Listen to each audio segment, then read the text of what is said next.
The second part of a gate, and so the Defense Force fought, came out today, and I have been waiting for this since it ended in the summer season.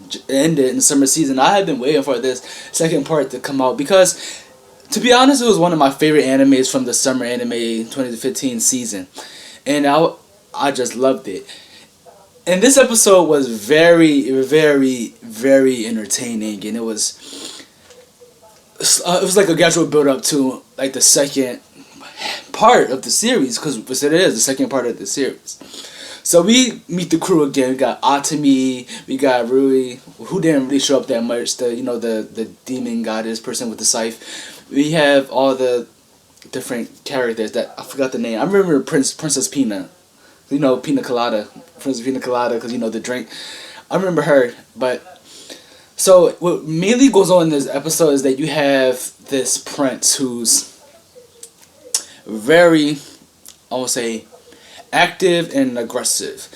He was seen having sex with this bunny girl. I think that's what they call her, a bunny girl. And this count ambassador person, was stepping into the thing while he was having sex with this bunny person. He's very aggressive. He was telling her to scream louder, and he was just like kept slapping her. I was like, you don't see this every day in anime, and then I didn't expect to see this type of anime, but yes, we see it. We see him having sex with this rabbit girl, and then the count tell him that the SDF's forces having a party and that they should go because they kidnapped some senators, and that might break down the debate between the senators and the royal faction, I believe.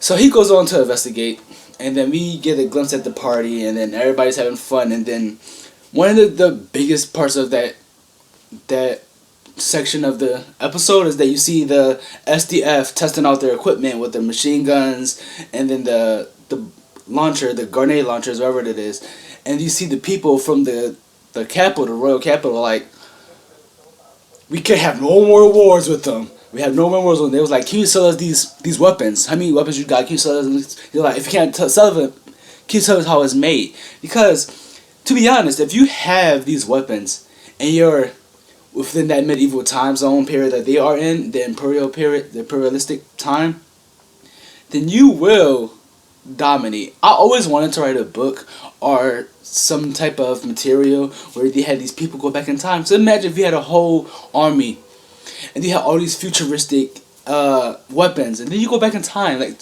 Genghis Khan, the largest empire in the world. Go back in time to Genghis Khan, and you just wreck shit. You just wreck shit everywhere. You just fuck everybody up with these guns and these high tech things. You basically can you can theoretically conquer the whole world if you went back in time with these weapons and an army, a sizable army. You can conquer the whole world because nobody can be able to stand against you because our things are so advanced. Our medicine, everything is so advanced, so we can prevent so types of deaths. And that's what I like about Gate so much, because they bring one of my ideas to life. And then we move on, and then so basically the whole episode was just them talking about these political affairs, and then we get to the sort of towards the end of it where you have an earthquake is happening. Now, this is during medieval times. I'm not sure if they really had that many earthquakes during medieval times, because they was having an earthquake. And then they told them, they was like, I feel the earth shaking, something bad is going to happen. And it was like, there's no way the earth is going to shake. The earth doesn't shake. What you talking about?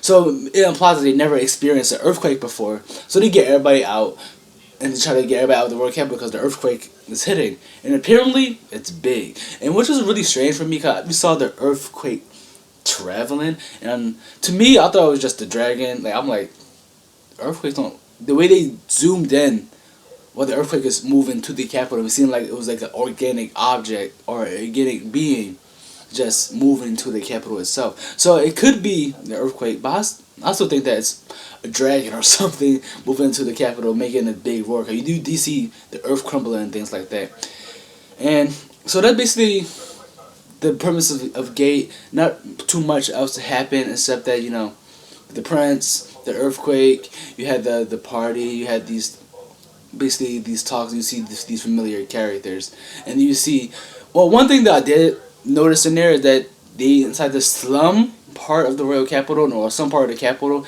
where the slums was very dirty, and a lot of people, there's a lot of violence and things like that.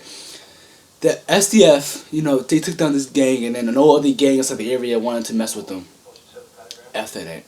And then they had this nurse officer, and she was there to examine people for medical examinations, and she examined this whore.